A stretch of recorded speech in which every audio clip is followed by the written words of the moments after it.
Hey everybody, and welcome to Generally Speaking. I am your host, Jennifer Snook, and I am so happy to be here with you today. I hope everything is going great in your world. Here is what's going on in mine.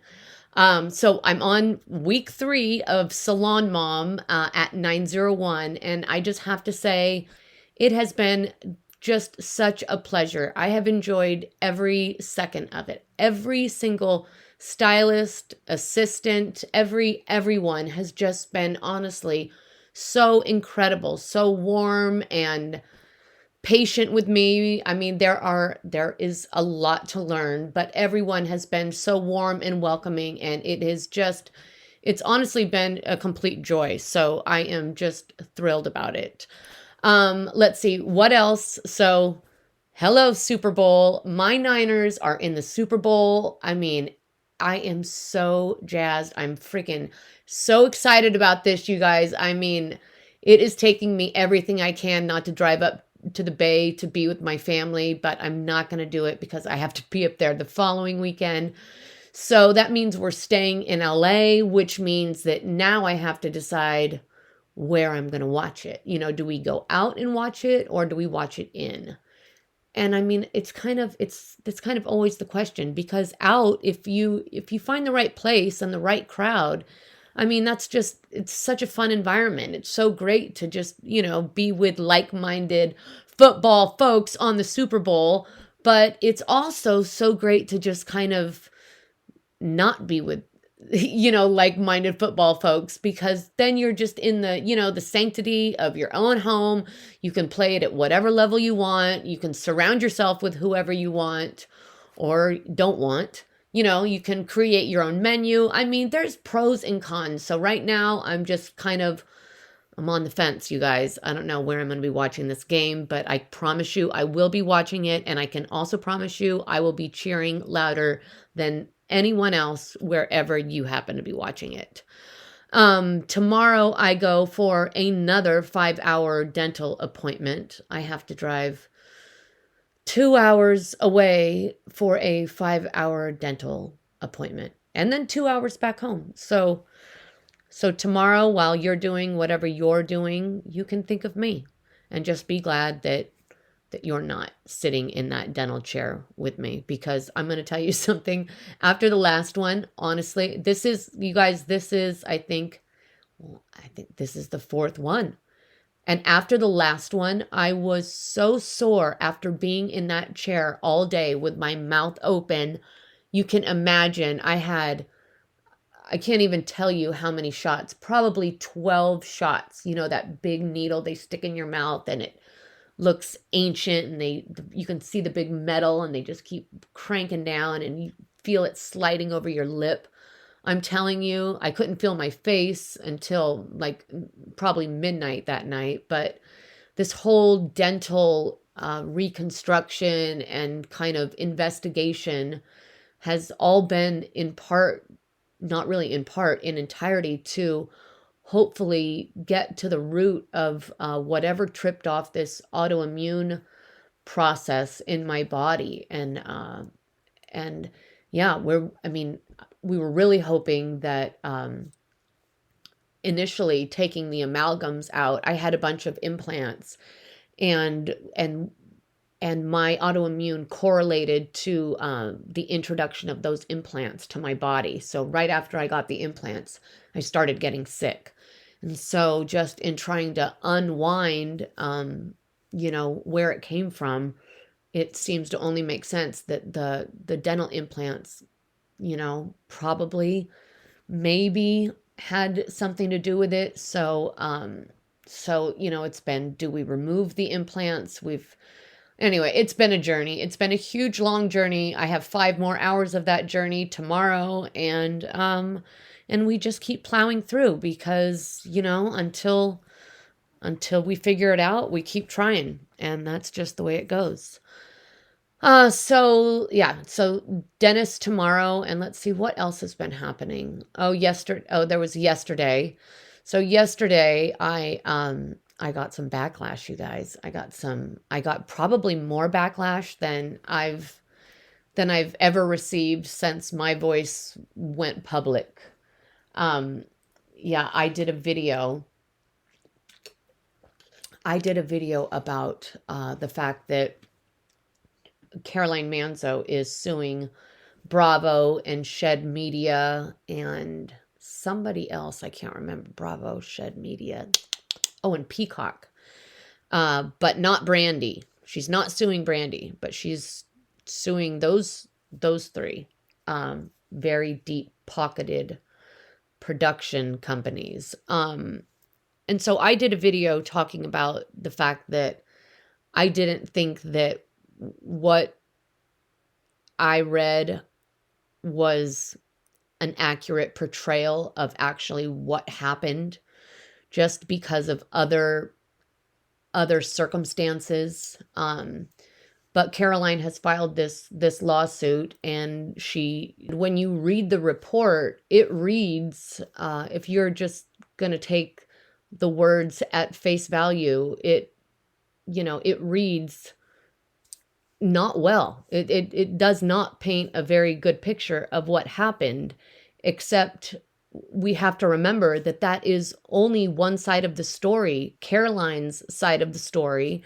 And quite frankly, the other women, Brandy and other women that were there on that Ultimate Girls trip, because that's where this all went down, on an Ultimate Girls trip, which is they're well known to be quite rowdy, quite rowdy trips. But the other women back Brandy.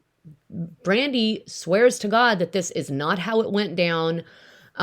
Brandy has been asking for the footage to be released over and over again. Her attorney has asked for it to be released. They've asked for the audio tapes to be released. The other women have asked for the show to be released. But the one that doesn't want it released is Caroline. And I think that is highly suspect. I really do. And Brandy is really suffering from the fallout of all of this. And so I made a video talking about the fact that it stuff just didn't add up to me, that Caroline's version of the story did not add up to me. I did state that this is the Ultimate Girls trip, and that it is historically known to be a frisky, flirty environment. I mean, yeah, we've seen girl on girl kissing on Ultimate Girls trip before, when Brandy was there. So the point is this is kind of a wild event, and I don't think that people that don't have the space or the bandwidth for that should actually be there. I think that it was a bad call on Bravo's part to pair those two up, except was it, if Caroline wasn't so, like, my point was, if Brandy had done that to me, it wouldn't have mattered. We've seen Brandy do that to numerous people, and they laughed it off. Like, 20 people could laugh it off. And then if one person chooses not to laugh it off because they get embarrassed and uncomfortable and, and don't want people to see that on camera, how is Brandy to know that? It seems almost like a setup for Brandy, because that's not fair. The rest of the world, or maybe not the rest of the world, but if there's 12 people and 10 people don't have a problem with it, and one of them has a little problem and the other one has a big problem with it, how do you grade that as a problem? I mean, that's it. It feels like a slippery slope to me. And I think the differentiator in the whole thing is intent. You know what I mean? Like, if anyone believed that Brandy was trying to hurt Caroline or trying to harm Caroline or trying to cause Caroline any kind of trauma, they would have stepped in. But no one did, because no one felt that energy. So there are just a bunch of varying circumstances here. I do think, though, that it is very suspect that Caroline does not want this footage shown, but that everybody else does. That doesn't track for me. I want everyone to understand this. I was never in any way, shape, or form justifying sexual assault. Clearly, I wasn't. I am a woman. I have had plenty of my own instances where I have been uh, the victim at the hands of people that were crossing too many lines with me. I am the mother of 3 daughters who I teach to be empowered about their own personal space and the decisions that they make with their own body. I get that. But I am also a 50, nearly 2-year-old woman who has been to plenty of girls' trips and parties where this kind of stuff has gone on, and when you know the intention of the person, you consider the source. And if you read the transcript, or the, sorry, not the transcript, but the report, the complaint that Caroline filed, I mean, in it, she was even complaining. She's trying to set the tone of how she was abused, talking about the fact that the other women, and not just Brandy, I'm talking the cast as a whole, the women kept commenting on how big her boobs were and asking her if those were real. And so Caroline is framing this like that conversation was inappropriate too. And I'm sorry, if you cannot field questions about the size of your boobs without, getting all uptight about it, you do not fucking belong there. Sorry. Asking about the size of your boobs, or if you have a boob job, is like shaking hands hello on a girl's trip. Sorry. That's just the bottom line. If you can't handle a question about the size of your boobs, then get off the show. Period. All right? And that's just the way I feel about it. And I want to get really clear with people that I am not supporting any type of sexual assault. I would never in a million years do that. If I thought that Brandy was ever really doing something, coming at Caroline with any malice, I would go after her neck with my own hands. I don't stand for that shit at all. And also, P.S., if the person out there that was coming at me so hard, who said that I was deleting negative comments on TikTok, you are wrong, Dollface. I'm sorry to say, I hate to disappoint you, but I have never once deleted a comment. I think that is the most chicken shit thing to do. The only thing that I have ever done is edit a comment because my hand has hit the button and I have prematurely sent it. So it's a half a sentence. So if anything has ever disappeared, it has been only for a moment, and it has reappeared with proper punctuation and the sentence completed. And that is a promise that anyone that knows me would tell you is true. So that is what is going on in my world. Let's talk about what's going on in the world of reality TV, because there is a lot of breakup news kind of floating around the Bravoverse right now. First up, Kyle and Morgan. And quite frankly, I know everybody's all in a ruckus about this because Morgan scrubbed her entire Instagram page. But I really think that this is just a marketing move, you guys, because she has a lot of stuff coming up. And don't forget that Kyle is producing a docuseries about her life. That is happening. And so even if they were broken up romantically, they're not broken up on the business front, because they're already so deep into that production that, you would have to move forward with it. Kyle, I don't know about Morgan, but Kyle is a professional. She's been in Hollywood enough to be able to compartmentalize those parts of her life. I mean, we've clearly seen that for a while now, right? Kyle would never, make it that messy because she has work to do.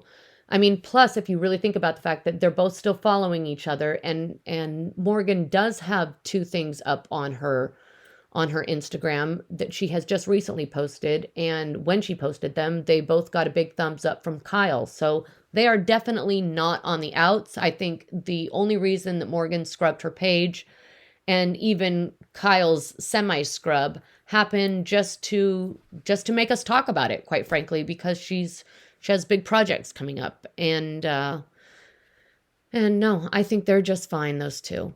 And then there's the other big news of an imminent breakup. And this one is interesting. I think there genuinely might be something to this. just because, oh, I really do. But word on the street is that there is trouble in Jersey, and Teresa and Louis, looks like the love bubble may have popped. So, firstly, before yesterday, because just yesterday, Teresa posted a throwback pic. I'm pretty sure it was a throwback pic of her and Louis on the beach looking all loved up. But prior to that, Teresa had not posted anything on her Instagram page of Louis for 3 weeks. Now, that for Teresa is absolutely unprecedented because, you know, when the love bubble was full, it was, I mean, twice a week at least. She would never go a whole week without posting Louis ever, let alone 3 weeks. Plus, there was all the rumblings about them getting into a fight at Jimmy Fallon.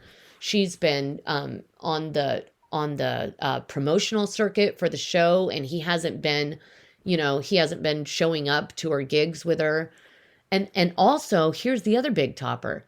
Louis' Instagram page, gonzo. I mean, he's not even on Instagram anymore. You can't find him. You can find little Louis, but Creepola, the Joker, is gone. So that's interesting, right? So, but it's funny, everybody just started talking about this yesterday, or that's when I first heard about it. And it was just yesterday that she put that picture up. And like, you know, if I'm hearing the rumors, she's definitely hearing the rumors. And I'm sure to buy herself some time or try to dispel them, she's going to post that picture to try to just shut everybody up for a minute. So anyway, everybody, we will see. We will see. Let's see what else. Vanderpump Rules made its big return last night. And yeah, it was good. It was good to catch up with everybody, but it was definitely not as exciting as it was the last time the gang was together. You know what I mean? But how could you ever be? Because everything was just so heightened and everybody was so pumped up and just full of vitriol and rage. And yeah, everybody was just basically on a 10. And now everybody's kind of settled into like they're just back to a daily 2.5. This is before, we're not seeing Ariana's glow up yet. That hasn't happened yet. We're just kind of dipping our toe back in. So we will see how that goes. And then I'm not sure if you've seen, but the ads for the new show, the new Vanderpump Rules spinoff, has started. It is called What Else But the Valley. So that's about to start, and it's hilarious because the Valley, and that's exactly where I am. It's where I live. It's where I have lived for nearly the last 12 years. Oh, there's my dog making some noise. But yeah, so Jax and Brittany and my dear Kristen, she is going to be in it. I didn't really check out anyone past Kristen. I just saw Jax, Brittany, Kristen, and I didn't pay attention to whoever was next. But, I don't know. I can't say I'm going to watch. I can't say I'm not going to watch. We will see with that one. Rachel, her podcast is up. I'm not sure if you have heard that yet, but Rachel Goes Rogue is going.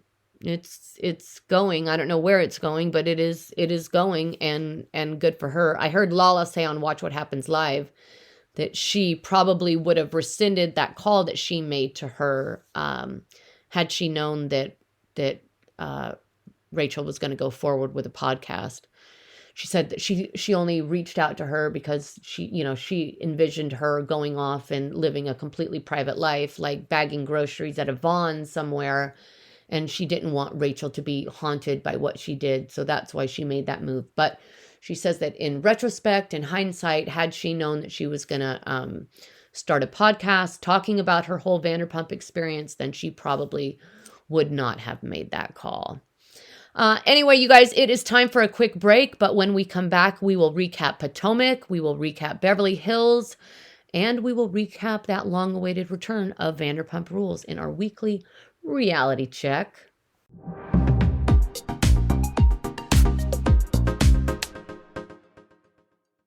Okay, starting out in Beverly Hills, the show opens in Spain, smack dab in the middle of a medical emergency. Poor Crystal gets taken away by ambulance, and the other women all decide to just forge ahead with their original plans. So they go and they check out some churches, some chapels, they light some candles, they say some prayers, they set some intentions. And then there was this quiet moment between Sutton and Kyle where Sutton took the opportunity to apologize to Kyle for not being as good of a friend as she should have been while Kyle's been going through such a trying time. Kyle accepts her apology, and they really kind of, you can just kind of feel that they both feel a little bit lighter after, they have this moment where they decide to move past it. So all is right with the world with them. I mean, at least for a couple minutes. And then all the ladies head to lunch. And when they get there, they start talking about the fact that medical incident that happened earlier between Crystal and Anne Marie kind of changed their dynamic. And it was at that moment that Garcelle, brought up her beef with Dorit again, as if we haven't heard about it enough, but she felt it was right. And in the end, she was right because they came out of that conversation feeling a whole lot lighter as well. So that was really good. They came to an understanding and that feels like it has a new beginning to it as well. Like they're going to be able to start building from a much better foundation from this point on. Then the girls are already late getting back. So Sutton gives them like this quick, 15-minute shopping spree. They all wanted to go shopping. Sutton said they didn't have time, but they bargained and negotiated for 15 minutes. She kept them on a timer. And it was kind of cute. I mean, not like the days of Rinna, but it was cute. And then they all get home where they find Crystal in bed, a recovering Crystal. And she is genuinely moved and touched by how supportive that the women were. And she gave them a very heartfelt thank you. And it was sweet to see. And then everyone goes off and starts getting ready, because they need to get pretty for this paella party. And then once we shift to party mode, things just kind of get crazier and crazier. I mean, Erica is number one smashed, but number two more together, it feels like, than she's almost ever been. Erica was honestly on fire, and her and Garcelle were like super hot for the paella master. I mean, they were both, all the single ladies were, honestly. All the single ladies. Anyway, then they sit down for dinner with some of Sutton's friends from her past, and I'm talking about from her past. And these people all regaled the women with stories of Sutton before she had money. I mean, they were talking about Brooklyn Sutton when all she could afford were $5 dresses. And it was nice to see that side, them, give light to that side of Sutton. And then the sauced up Erica decides to tell Sutton's friends that Merce, their dear dead friend, wasn't in a purse, but instead in a Ziploc. And then she started blowing everybody's mind when Erica started talking about this. She had this wealth of knowledge about erudites and all of these other international topics that truthfully none of the other women knew a single word about. I'm telling you, Erica was on fire that night. And she was just a testament to the fact that I always say that she has so many layers to her that people aren't even aware of. I really think Erica is deep and layered, and I think she is a wonderful human being. The next morning, they prepare to set Merce's ashes to sea. Sutton then finds herself breaking down and realizing that there's all kinds of other stuff built into her upset, like the death of her dad. And she said that she's had 3 uh, three men in her life that have been incredibly close to her, and she's lost them all, but she's never really let them go. So she was realizing that this was that time, and it really kind of, I think, created a clearing for Sutton so that she can, stop living in her past and really start to embrace her future and start living the life that, she wants to live. So all I can say is, I mean, good for her. I'm actually happy for her. I really think that once she does that, we might start seeing a much better Sutton. Hopefully, fingers crossed. The long-awaited return of Vanderpump Rules was upon us this week, and dare I say this, and I know it almost feels like sacrilege, but it just felt boring. It just kind of fell flat for me. But I mean, I get it. How do you keep up with, the frenzied, volume that everything was at last time we saw that crazy crew? So this episode was just basically a catching up of where everybody's currently at, like, and, what's happened in the year since Scandival. So we find Tom Schwartz in a committed relationship with his houseplants. Katie lives alone. Lala is basically living with her entire family and loving it. James bought his first house. He's living there with Allie. It's super cute. It happens to be underneath the flight plan of the Burbank airport, the flight path, I should say. And let me tell you, I drive that all the time, and it is like a freeway above your head. It really is. It's crazy. And I thought it was so hilarious when they showed the inside of that house, and it was like a 3.2 earthquake when the plane went overhead. And I just kept thinking, if that was me, I would be a nervous wreck. I'd be fully sweating all the time thinking, is this the big one? Do I need to run? You know what I mean? And then what do? Then you desensitize yourself to it. And yeah, I don't know. Not ideal, but I mean, a starter house is a starter house, and I get it. And it's cute. It's so, so cute. Just, I mean, hello. Location. Maybe not 3 locations for them. It was maybe just 2. Location. And then there's Tom and Ariana, who are still living together. Well, I mean, they're sort of living together. They live in the same house, but they're living completely separate lives and communicating completely through Tom's assistant, which I honestly cannot imagine a more hellish job than being the bridge between the two of them. I mean, whoever she is, I doubt she's getting paid enough. Honestly, it's just brutal.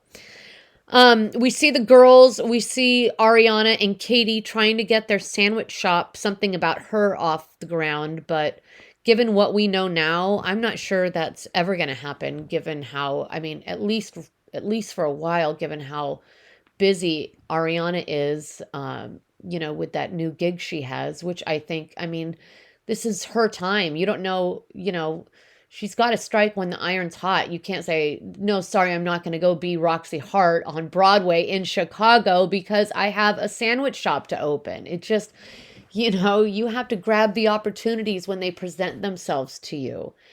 And I mean, she can open up a sandwich shop every day for the rest of her life if she chooses to do that, but she won't always have this opportunity. And honestly, Ariana killed it. She absolutely killed it on Dancing with the Stars. I think that this run on Broadway is truthfully well-deserved. She proved on that dance floor that she has what it takes. And I wish her just all the luck with it. I don't know her, but I am proud of her. I am proud of her for pushing herself. And I mean, Broadway, that takes balls, and clearly she has them. So yeah, congratulations to Ariana. That is awesome.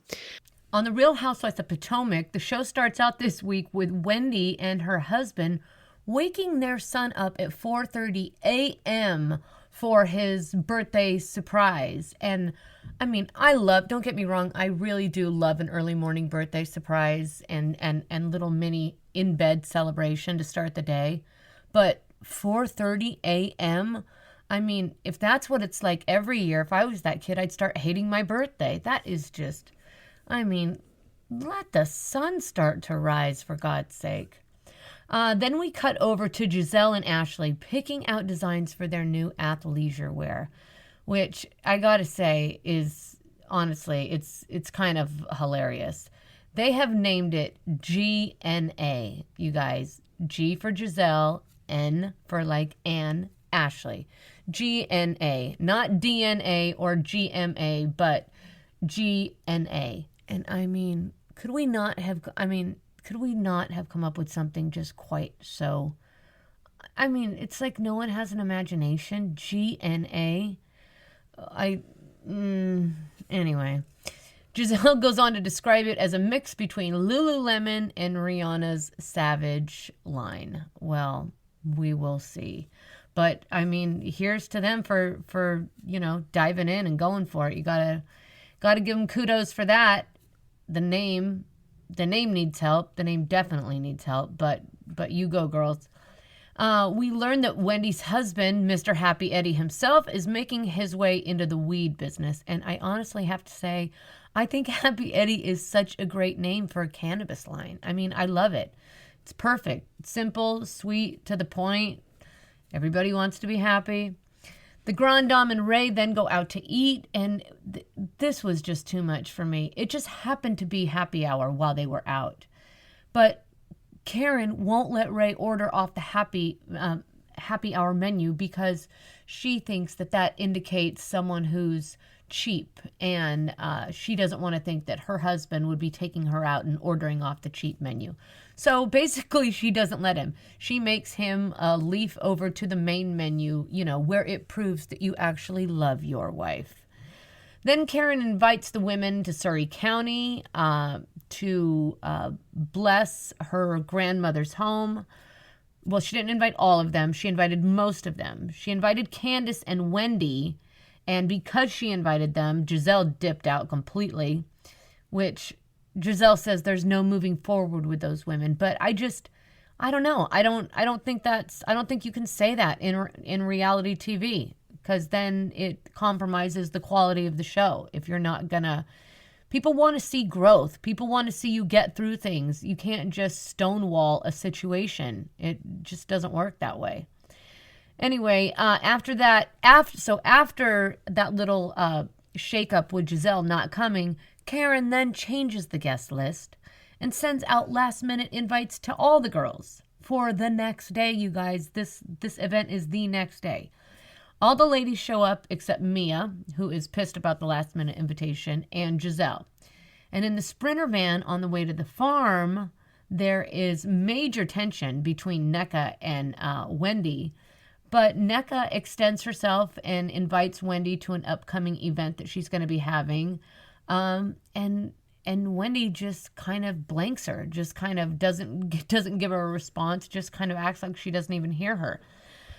But that was before they stopped off and got some drinks. In the Sprinter on the way to the farm, Wendy and Candace got absolutely blitzed on some gas station margaritas. And that was, I mean, honestly, I'd like to see Wendy having that much fun more often. Then they arrive in Surrey, they bless the house, and then the hoes get to hoeing the yard. Because, I mean, honestly, that's what they're there to do. Help Karen get this house ready to be the first bed and breakfast in Surrey County, or the first hotel, the first something like that. And then after they do some hoeing, they sit down for lunch, and they attempt to build a bridge between the divide between NECA and Wendy. Ashley brings it up and hoping to create some resolve, but instead things ended going even farther south. Okay, we are going to take a quick break before we come back with this week's Hello Caller. Stay tuned, everybody.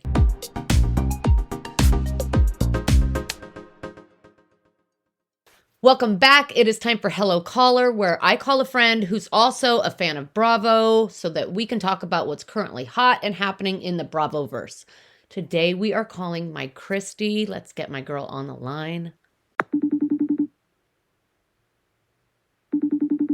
Hello. Hello, caller. Hi. Hi. How are you? I'm good, honey. How are you? Good. Are you ready to talk shop? I'm so ready. Okay, where do we start with the long-awaited return of Vanderpump Rules? Yes. I mean, Yes. so what did you think? Worth the wait? No, I thought it was really melancholy. Well, and yeah, I mean, it's kind of hard to come back to that level of, people leave on such a high level of excitement and everybody's so amped up because of what was happening. And then you come back and it's almost just like, ugh, it's, Right, impossible. yeah. What about, let's talk about James. How about how about James and his, I mean, it's a cute little house. The fact that it feels like a 3.2 earthquake every time a southwest plane flies over every time is slightly inconvenient, but I mean, I guess it would remind you every time that you hear that little rumble, it's like, yeah, we got a new house. Did you see everything shake on the table? I mean, I would be like a nervous wreck. Like, I'd have sweaty armpits all the time because I would constantly think, is this the big one? Is it happening? Or, but then I guess maybe you just get to the point where you just tune them out. And then For sure. And then what happens when it really is an earthquake, though? You're like, oh, yeah, we didn't make it out. We figured it was just a 747 overhead. But I'm loving not so California sober James. Yeah, I'm California here for sober that. James is great. I'm here for it. Yes, I love when he doesn't drink. And he's looking better than ever. He's looking healthier than he's ever looked, I think. Yeah, same. I think so too. I really do. I'm really wondering. I feel like something about her is just not going to happen now. I feel like that's going to. I don't know. I hope it does. I mean, I've been waiting to go there. I love a good sandwich, but I just don't know. I mean, with Ariana's so busy now. Busy. Yeah. I mean, and sorry. I mean, if someone's gonna say, "Here's a little turn on Broadway," who's not gonna take that? I mean, that's amazing. And she killed it on Dancing with the Stars. I mean, I feel like Chicago as Roxy Hart was the natural next step for her. I'm pumped for her. I really am. I think that's awesome. Yeah, she's gotten so much goodness out of the scandal. Right. Of it Well, all. it's a testament to the fact that, sometimes shitty shit has to happen to launch you to the next level. For sure. And I'm sure Katie's still waiting for her launch, but not yet. Lala, what do you think of Lala calling Raquel? I appreciated that. I appreciated the fact that Lala was able to have some introspection, to be able to relate to Raquel in a way that she didn't think that she could before because she was previously so defensive about, what everyone thought about her. But, sometimes when you get some time and distance, you can kind of see how, well, maybe maybe it was true. Maybe I was just so deeply in denial, I wasn't able to admit that to myself. And then when you can kind of see yourself in other people, Raquel was her mirror. Yes, exactly. And it opens up space for empathy and understanding. And when you have empathy and understanding, it can create forgiveness and healing. And that is growth. And even if they never speak again, I think it's important that Lala just kind of has these little awakenings about life because it's all true. Yeah. I also think a smidge of her wanted her to come back on the show. Ratings also. Well, of course, because they're probably just sitting there looking at each other like, how do we, how will it ever be quite as juicy as it was during that season? Not that that could have been sustained, but they definitely could have, milked that drama for another season or two. Exactly. Anyway. And I'm glad Tom wasn't on it until the very end. I know, me too. And what about Schwartzy in that sweet little new relationship of his with his houseplants? Love it. I thought it was so cute. I know, so cute. I love that. And did you watch Beverly Hills? I did watch Beverly Hills. I absolutely watched Beverly Hills. I mean, that trip to España, I mean, it's getting spicy. Erica at that table Erica. Thank God for vodka. Thank God for vodka. You're so hilarious. And she was a genius. At the table. And it was amazing to watch. I think Erica is an absolute gem. I really do.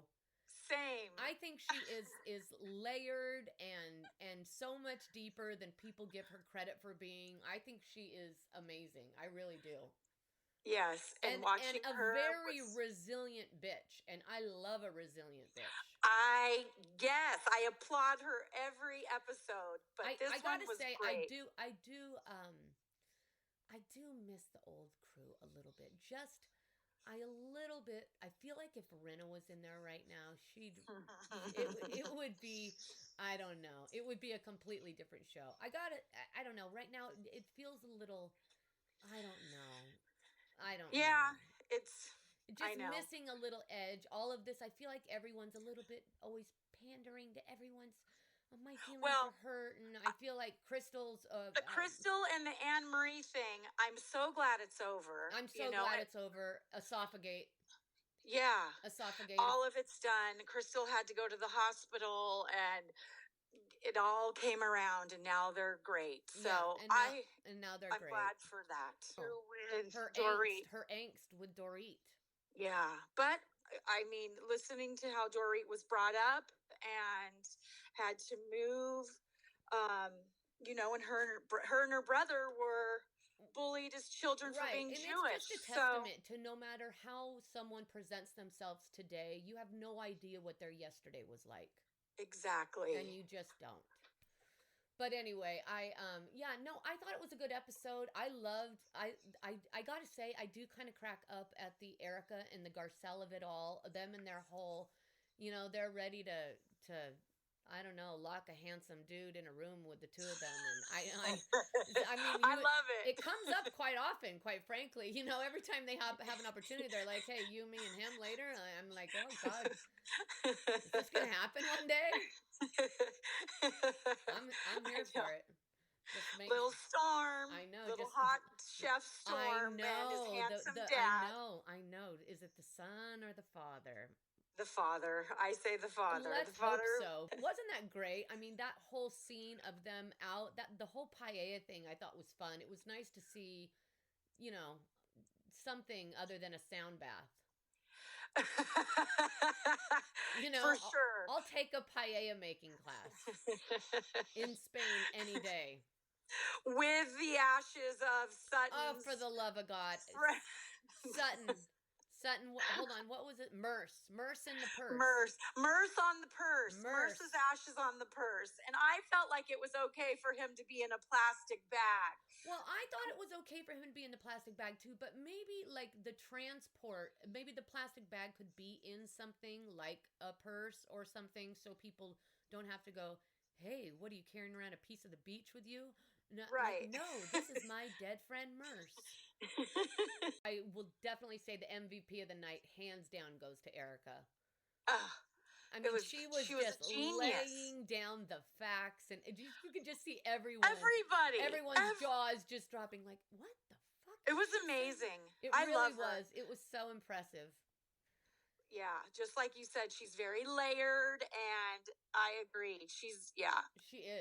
It was a great way to end the show. I love her. And I love you. Thank you for joining me today on Hello Caller. We will do it again very soon. Thank you for having me. I love you. Bye. Can I just tell you honestly how much I love that girl? I really do. She is the best. Okay, you guys, it is time for questions and answers. We have an important one today. It comes from Ashley Nevis, who is 42 and comes from New Jersey. Ashley emailed and said, "Hey, Jen, my husband has been battling addiction for the last 6 years. I've stood by his side through the lies and the bullshit for years now, but because I know his heart and the person he's capable of being. But I'm also exhausted and don't know how much more of this I can handle. Your addiction story is one that I keep coming back to.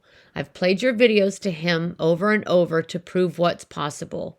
Where do you think I should go from here? I know that you overcame an addiction, but can everyone?" And Ashley, this is a tough one. It really is. But here's where you need to go first. You need to go inside of your heart. You need to go deep inside of your spirit and for once, stop even considering him, because it looks to me like you've been considering him for a very long time. And in order for things to really change, you have to start doing things differently. And in order for vibrational patterns to switch up, it really only takes one person. And if he's in an addiction pattern, he's not going to be capable of doing it. So for your family, you are your best choice. You need to dive into yourself and determine where you stand with yourself, with your relationship with yourself, and how much more of your own self you're willing to sacrifice to try to keep him and your family afloat. Because what you never want is for you to drown saving someone else. Because the truth is, they can only do it themselves. And that's why I always say that it is possible, but it won't happen on your schedule. So you could spend the rest of your life holding out hope that never gives you any payoff, just because he wasn't ready, right? So I fully believe when I say that it is possible for everyone to overcome, but only when their spirit is ready to shift. You can't do anything. The best thing that you can do is set a good example for you, for your family, and truthfully, for your husband. You raise your vibration.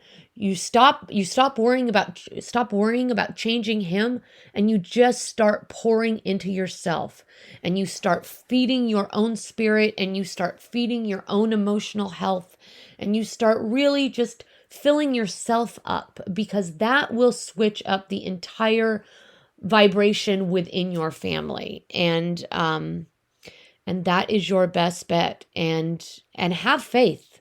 Have faith, but stop putting your life on hold. Okay?